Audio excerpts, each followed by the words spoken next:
महाराष्ट्र में लाउडस्पीकर विवाद और दिल्ली जहांगीरपुरी हिंसा को लेकर शिवसेना ने केंद्र की मोदी सरकार पर गंभीर आरोप लगाए हैं। शिवसेना सांसद संजय राउत ने कहा कि जिस तरह से दिल्ली और मुंबई में दंगों का माहौल बनाया जा रहा है वो बेहद दुर्भाग्यपूर्ण है।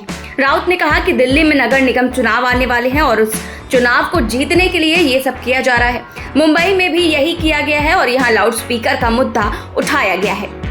दो प्रमुख शहरों में देश के सर और बड़े शहरों में भी जिस तरह से दंगे का माहौल बन गया है या बनाया गया है, खास करके सत्ताधारी पार्टी की तरफ से, ये बहुत ही दुर्भाग्यपूर्ण है। देश के राजधानी में दंगे हो रहे हैं, ये पहली बार नहीं।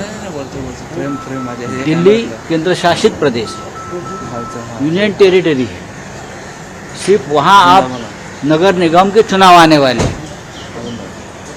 नगर निगम के चुनाव आपने पहले आगे कर दिए, जो डेट थी, जो तय था, शेड्यूल था, वो शेड्यूल को आपने भंग करके आगे के लिए बना दिया है और अब दंगे कर दिए। ये सब जो कुछ चल रहा है, ये नगर निगम चुनाव जीतने के लिए आपके पास कोई इशू नहीं है। इसलिए मुंबई में भी आपने यही तनाव पैदा किया है, किसी को पकड़कर।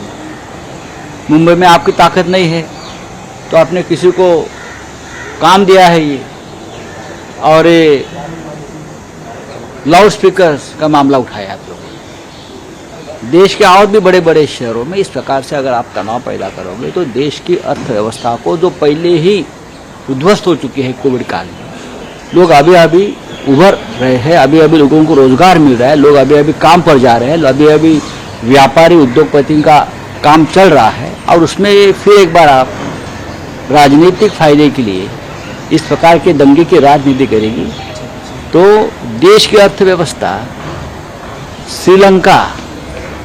श्रीलंका और यूक्रेन से भी नीचे जाएगी, खत्म हो जाएगी। मैं आपको बताना चाहता हूँ। गौरतलब है कि रविवार को भी संजय राउत ने रामनवमी और हनुमान जन्मोत्सव के दौरान देश के कई राज्यों में हुई सांप्रदायिक हिंसा को लेकर प्रधानमंत्री नरेंद्र मोदी की चुप्पी पर सवाल उठाए थे। राउत ने कहा था कि पीएम को आगे आना चाहिए और इन मुद्दों पर ध्यान देना चाहिए। साथ ही राउत ने कहा कि पीएम को लोगों के शांत करने के लिए देश में सांप्रदायिक सद्भावना और एकता के बारे में बात करनी चाहिए।